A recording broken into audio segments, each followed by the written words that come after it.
nos llegaron varias cosas interesantes en esta ocasión. Miren, esto les voy a contar qué es lo que es. Es algo que es una variante que hablamos en un programa anterior, pero que se las conté, pero no se las había podido mostrar. Ahora conseguimos una que tiene relación con esto que está acá, que lo vimos en un capítulo anterior. Está aquí, que también lo vamos a comparar para que veamos las características que hay. Bienvenidos a otra cosa curiosa. Empecemos.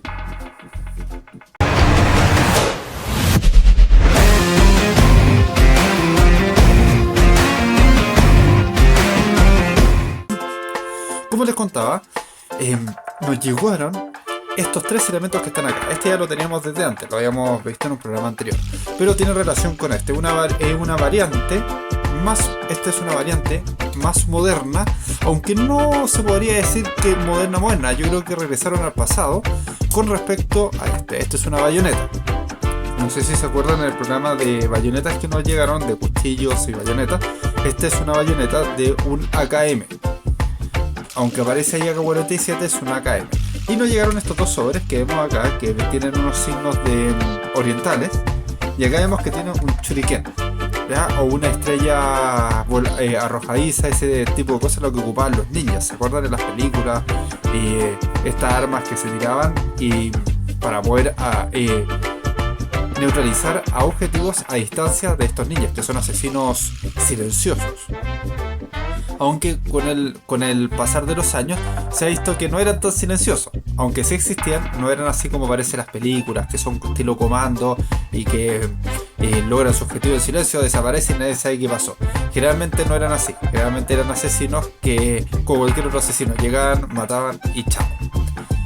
Bueno, vamos a partir con estos dos elementos que están acá. Como se acuerdan, habíamos visto que teníamos esta bayoneta, que es una bayoneta bastante larga. Antiguamente los fusiles ocupaban este tipo de bayoneta así de larga, y era un cuchillo que también se ocupaba como lanza para aumentar el radio de los rifles que había. No es que los rifles disparaban munición a distancia, pero una vez que se llegaba al combate cuerpo a cuerpo necesitaban un elemento para poder defenderse, y para eso se ponía la famosa bayoneta, aunque originariamente eran unos fierros con punta que, bueno, uno enterraba al enemigo y de esa forma neutralizaba al enemigo. También servían para defenderse, porque tal como uno atacaba con esta bayoneta, también el enemigo también podía atacar con bayoneta, entonces uno tenía la habilidad de defenderse, así como una espada o una lanza. Vamos a ver si tenemos alguna por acá. Uy, un lápiz. A ver, acá. Vamos a ocupar la lanza de Odín. Acá está. Se acuerdan que uno podía ocuparla como de lado, de varias formas, hacia adelante, o ocuparla como un cuchillo, pero a distancia. Entonces esa era la idea del fusil, que uno lo ocupara y pudiera ocuparlo de esa forma. Vamos a ocupar acá el mouse que tenemos. Vamos a imaginar que tenemos un cuchillo delante, entonces uno podía ocuparla así como para defenderse. Y también, bueno, ocuparla como una verdadera lanza. Entonces, para eso se crearon las bayonetas, cosa de que al disparar, recuerden que un fusil antiguo, un mosquete, se podía disparar cada cierto tiempo, no era continuo. No es como este, que uno hacía el movimiento, disparaba, hacía el movimiento, disparaba. Entonces era mucho más, tenía una cadencia mucho más alta. En cambio el mosquete tenía una cadencia mucho más lenta, por tanto era muy común que se llegara al combate cuerpo a cuerpo, y para eso necesitabas que el mosquete, el fusil, el rifle tuviera un modo de defenderse a corta distancia, y para eso se crearon las bayonetas. Originalmente las bayonetas se ponían en el cañón del fusil, se metían dentro del cañón del fusil, y de esa forma quedaban ahí quietas y uno podía pelear, lo que muchas veces inutilizaba al mosquete. Entonces uno tenía que cambiar el cañón completo del mosquete, porque no eran de cañón tan grueso como este, sino que se podía deformar. Entonces quedan muchas veces inutilizados, porque sacar esa arma de ahí era muchas veces imposible. Entonces se cambió de otra forma. ¿Cuál fue la forma en que se cambió? Como vemos acá, ya lo habíamos visto en ese programa, tiene un hoyito, ¿cierto? Entonces esto está hecho para que tú lo pongas, ahí pongas el cañón, supongamos que sea de tamaño real. Yo sé que este no es, pero supongamos que sea de tamaño real. Uno ponía el cañón ahí y podía seguir disparando en el caso de que ya el enemigo, por ejemplo, ya no esté en combate cuerpo a cuerpo. Recuerden que cuando se ponía este pedazo de fierro o este cuchillo al frente, acá, queda inutilizado, entonces tú ya no podías seguir disparando, entonces quedabas limitado en tu capacidad. O sea, en vez de ser un elemento que disparaba a distancia, quedabas siendo convirtiéndote en un infante de cuerpo a cuerpo. Bueno, eso se reemplazó y se pusieron estas argollas para que uno pudiera poner el cañón acá, otro dispositivo acá para que uno lo pudiera firmar, que son estos elementos de acá que tenemos acá, y de esa forma quedaba quieto y uno podía seguir disparando en el caso de que ya no fuera combate cuerpo a cuerpo. Aparte tenía otra capacidad, no inutilizaba el mosquete o el fusil. Recuerda que eran mosquetes de chispa, no lo inutilizabas, tú lo podías volver a sacar y listo, y quedaba como si nada. Entonces así se crearon estos cuchillos. Ya no eran una punta con filo nomás, sino que era un cuchillo literalmente, o podía ser una daga o una espada larga. Los japoneses ocupaban una bayoneta como más larga que este tamaño. Incluso las bayonetas francesas de finales del siglo XIX eran más largas que esta. Entonces, de esa forma uno podía alargar la vida del fusil y aparte lograr el objetivo de defenderse en combate cuerpo a cuerpo. Bueno, con el pasar de los años, voy a dejar esta acá, ahí. Ven que van disminuyendo los tamaños de las bayonetas. Ya no eran tan largas. ¿Por qué? Porque como aumentó la cadencia de los rifles o de los fusiles, ya no era necesario, el combate cuerpo a cuerpo era cada vez más escaso, mucho más escaso. Entonces no se necesitaban bayonetas, o en este caso tan largas, sino que se empezaron a cortar. Más bien era de contención. Y aparte hay otro punto, se peleó más en las trincheras, entonces este tipo de arma molestaba mucho las trincheras, así que se prefirió por armas más chicas. Incluso uno ve que la bayoneta del Mauser es un poco más larga que esto, o sea, se fueron achicando, lo cual lo hacían, según las ventajas, mejores. Aparte, no solamente en trinchera, también combate en ciudades. Era más común el combate en ciudades. Cuando se ocupaba el mosquete o las guerras napoleónicas, los combates en ciudades eran muy escasos. Ahora se estaba defendiendo las ciudades, se atacaba a las ciudades, entonces se ocupaban las ciudades como un modo de defensa efectivo. Entonces se necesitaban cuchillos más chicos para que no impidiera la libre circulación y poder pelear con mayor efectividad.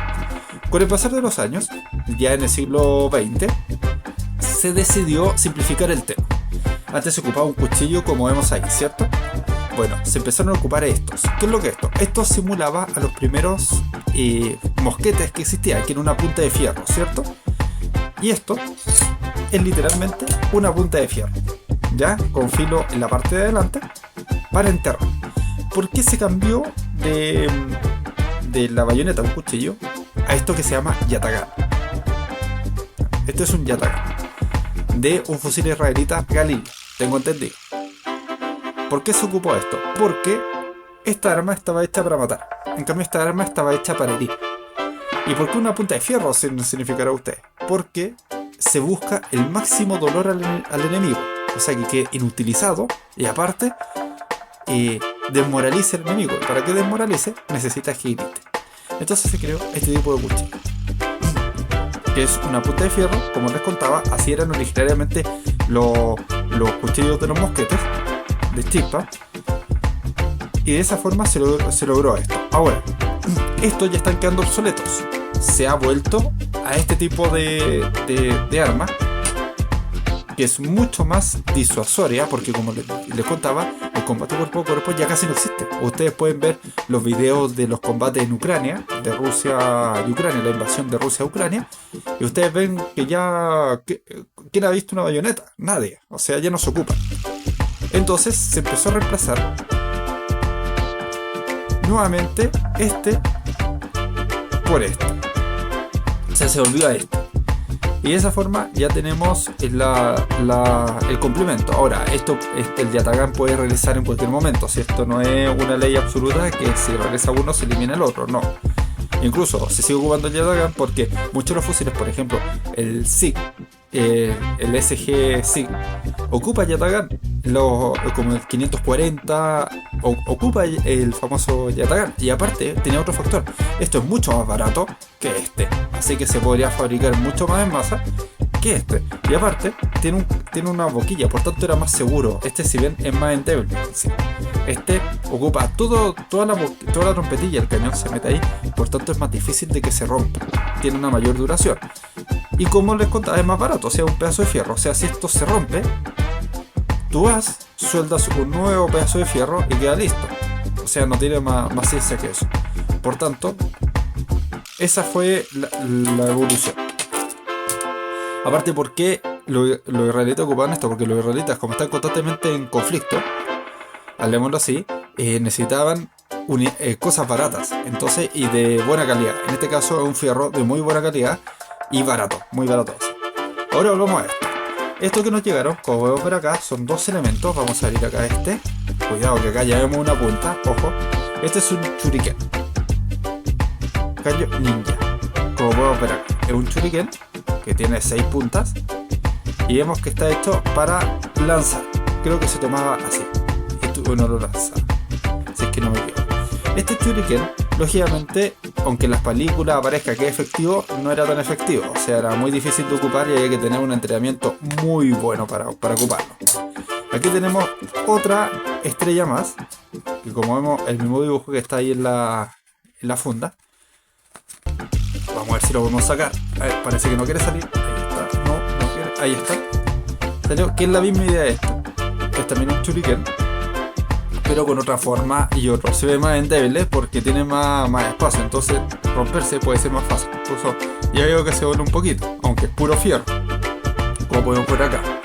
Ahora, lógicamente, estos son de mentira, pero tienen punta, o sea, aunque sean de mentira pueden causar daño. Y esto son los famosos shuriken. Acá tenemos dos, hay una variedad inmensa de ellos, dependía de cada zona de Japón, donde se ocupó, de qué pueblo eran estos ninjas, de todo. O sea, podían variar muchísimo. Y estas eran armas arrojadizas de corta distancia, no de mucha distancia, pero que no tenían un efecto muy grande. Incluso no hay un registro, por lo que estuve viendo ahí, no hay un registro de que los shuriken se hayan ocupado en masa. Incluso muchos dicen de que es un invento hecho en los últimos tiempos para hacer más mítica el tema de los ninjas. Como les contaba, los ninjas eran asesinos profesionales. Es como, ¿se acuerdan? El Assassin's Creed es como la misma idea, pero no eran así que estaban vestidos de negro, ninguna de esas cosas. Generalmente se vestían como personas normales, eran asesinos. Entonces, eran hombres y mujeres. Entonces, si ellos querían asesinar a otras personas, se iban a vestir como un sirviente, por ejemplo, o como un campesino, o como una persona, un comerciante, cualquier tipo de elemento, para así poder lograr su cometido. Ocupar ropa negra era muy raro y no era común. Ahora, las armas que ocupaban, claro, eran espadas y ballestas chicas, no ocupaban armas de fuego, porque eran silenciosos. Las armas de fuego hacen mucho ruido, y eran generalmente cuchillos, ese tipo de cosas. También ocupaban veneno, se dice. Yo creo que es posible, porque en la época se ocupaba el veneno, incluso en el Imperio Romano se ocupó mucho el veneno. Incluso Sócrates murió envenenado por la cicuta cuando lo condenaron a muerte, así que el veneno existía. Y ese tipo de modos de actuar de ellos. Así que lo que aparece en las películas generalmente no es verdad, pero da un grado de mítico de cómo eran los samuráis para crear esta idea de super asesinos que siempre ganan y logran su objetivo. Así que no hay que creer muchas esas cosas. Bueno, nos llegaron estos tres elementos. Espero que les haya gustado como siempre. Acá ya tenemos por lo menos el Yatagan, lo cual es súper importante para aclarar la evolución de estos dos elementos. Lamentablemente no tenemos una bayoneta napoleónica, pero sería bonito. Pero en realidad es un fierro con punta, o sea, no tiene más allá de eso. Algunas bayonetas tenían 3 puntas que fueron prohibidas después por el daño que causaban. Pero más allá de eso, esta es como la evolución que hay entre ambas. Bueno, eso es todo. Espero que les haya gustado. Como siempre, no se olviden dejar su like, suscribirse. Nos vemos en un siguiente video. Chao.